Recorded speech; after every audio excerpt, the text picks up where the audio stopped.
Olá, pessoal do nono ano. Então, hoje a gente vai dar continuidade, tá? Com a matéria A Ideia de Função. Então, agora a gente está entrando em função, tá? Mas bem no início. Como que a gente vai trabalhar essa ideia de função? Através de situações cotidianas, tá? Que a partir delas a gente obtém funções. Então, eu marquei aqui, ó, são 3 situações. Primeira situação. Uma turma do nono ano vai fazer uma viagem de ônibus. Para isso, o custo total do transporte será de R$ 1.800. Esse valor será dividido entre os alunos que viajarem. A turma tem 36 alunos e a viagem só acontecerá com pelo menos a metade deles.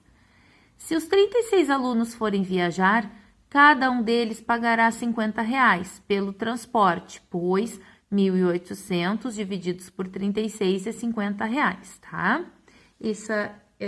Essa página é a 41 do livro didático.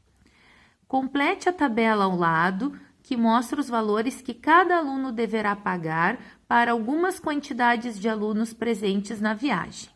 Bom, a gente sabe que para chegar nesses R$ 50, o que foi feito aqui? 1.800 divididos por 36, né? Então, foi dividido pelo número de alunos, só que o número de alunos está mudando. Então, o que a gente vai fazer para descobrir os demais valores?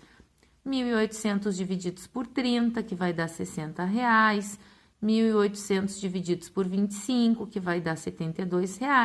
E assim sucessivamente. Nós vamos pegar o 1.800 e vamos dividindo pelas novas quantidades de número de alunos. Com isso, vai ter um valor novo, né, para cada aluno, como está aqui na tabela. Tá? Continuando, então. Observe que o valor que cada aluno vai pagar depende do número de alunos. Assim, se o número de alunos mudar, o valor do transporte para cada aluno também mudará. Então, aqui há uma dependência, ó. Vai mudando o número de alunos, também vai mudando o valor para cada aluno, tá? A ideia de função, que é o que a gente quer trabalhar hoje, está justamente associada à dependência entre grandezas. Quando dizemos que uma grandeza está em função de outra, isso significa que ela depende da outra, tá? Então, dizer, isso a gente usa muito até no nosso cotidiano, dizer que está em função quer dizer uma dependência, tá? Nesse exemplo, ó, eu até sublinhei aqui para vocês, o valor que cada aluno deve pagar, o valor, e que está em função do número de alunos. Ou melhor ainda, a gente pode falar, o valor é função do número de alunos, certo?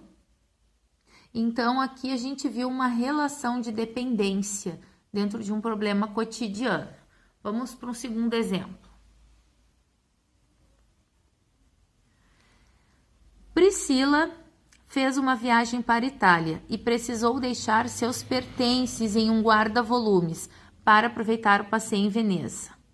A tabela a seguir mostra os valores em euros cobrados para esse serviço. Então, assim, ó, quem deixa os seus pertences nas primeiras 5 horas paga 6 euros, tá? Da sexta à 12ª hora é 1 euro por hora.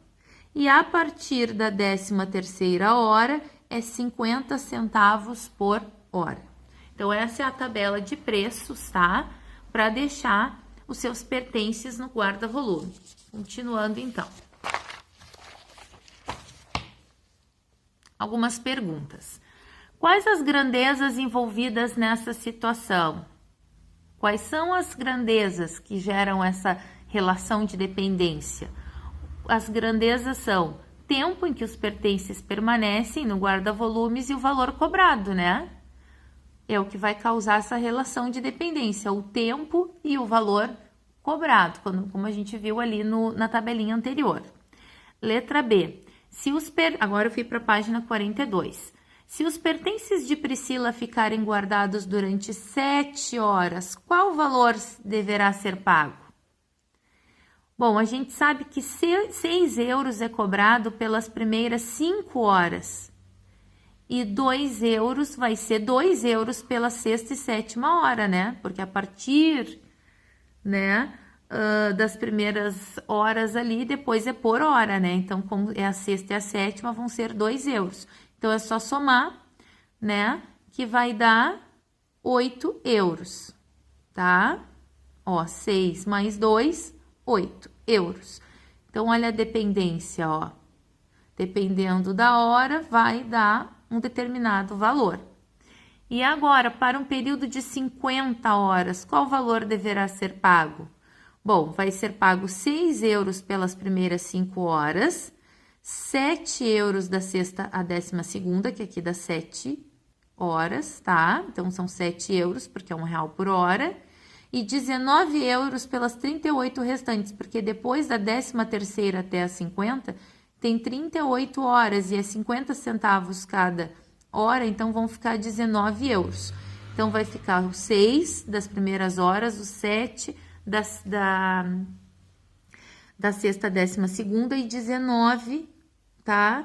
Do que excede a 13ª. Somando 32 euros, tá? Será o valor que será pago pelas 50 horas. Então, aqui a gente viu que houve uma relação de dependência entre as grandezas tempo e valor cobrado. Mais um exemplo.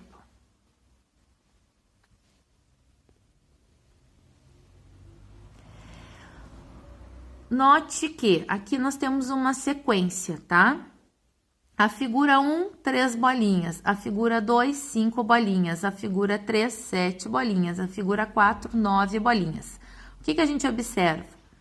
Cada figura tem 2 bolinhas a mais que a outra, ó. 3 mais 2, 5. 5 mais 2, 7. 7 mais 2, 9. Tá? Então, cada figura tem 2 bolinhas a mais que a anterior. Podemos escrever uma fórmula, é isso agora que é o que a gente precisa ter noção. Podemos escrever uma fórmula que fornece a quantidade, que aqui a gente vai chamar de quê? De bolinhas em função do número n da figura, tá? N é o número da figura, ó. Figura 1, figura 2, figura 3, figura 4. Então, essa fórmula aqui, ela permite com que a gente consiga dar continuidade a essa sequência, independente do número da figura. Com essa fórmula, eu posso querer saber quantas bolinhas tem na figura oitava, por exemplo. Eu não preciso ir construindo a próxima até chegar na oitava. Por quê? Porque essa fórmula, ela serve para todas as figuras. Ou seja, ela vai me dar a quantidade de bolinhas de todas as figuras, tá? Então, ficou que... nessa fórmula, que é a quantidade de bolinhas igual a 2n, o n é o número da figura, ó, tá dizendo aqui, mais 1. Então, mostra como Q e N estão relacionadas, tá? Ou seja, estar relacionadas quer dizer que estão em função uma da outra, tá? Com ela fica fácil determinar a quantidade de bolinhas de qualquer figura. Então, vamos fazer um exemplo, ó, a figura 10, nós vamos substituir 2 vezes 10 mais 1 dá 21 bolinhas, viu? 37, ó, a figura 37 teria 2 vezes 37 mais 1, 75 bolinhas. Então, com esta fórmula, a gente consegue facilmente saber a quantidade, né, de bolinhas por figura. Então, a quantidade de bolinhas está em função do número da figura. Aqui nós temos uma função. Isso quer dizer que a quantidade de bolinhas depende do número da figura. E essa relação de dependência é uma relação de função também, tá? Então, concluindo essa parte, a gente, ó, podemos dizer que Q é a variável, neste caso, dependente, ó. Q é dependente e N é independente. Por quê? Porque o Q depende de N, ó. Depende o número da figura para mim descobrir a quantidade de bolinhas. Então, quem está na variável dependente é o Q e na variável independente, o N. E essa fórmula que a gente construiu aqui, a gente chama de lei de formação, tá? Então, isso aqui é muito, muito importante. Vocês terem noção do que é variável dependente, independente e lei de formação de uma função, tá? Então, agora no próximo vídeo, eu vou explicar rapidinho um exercício, tá? Para você, que eu acredito que vocês vão ter dúvida. Então, a gente vai fazer um lá do livro de atividades e depois vocês vão fazer do didático, tá? Eu vou explicar como é que faz o exercício.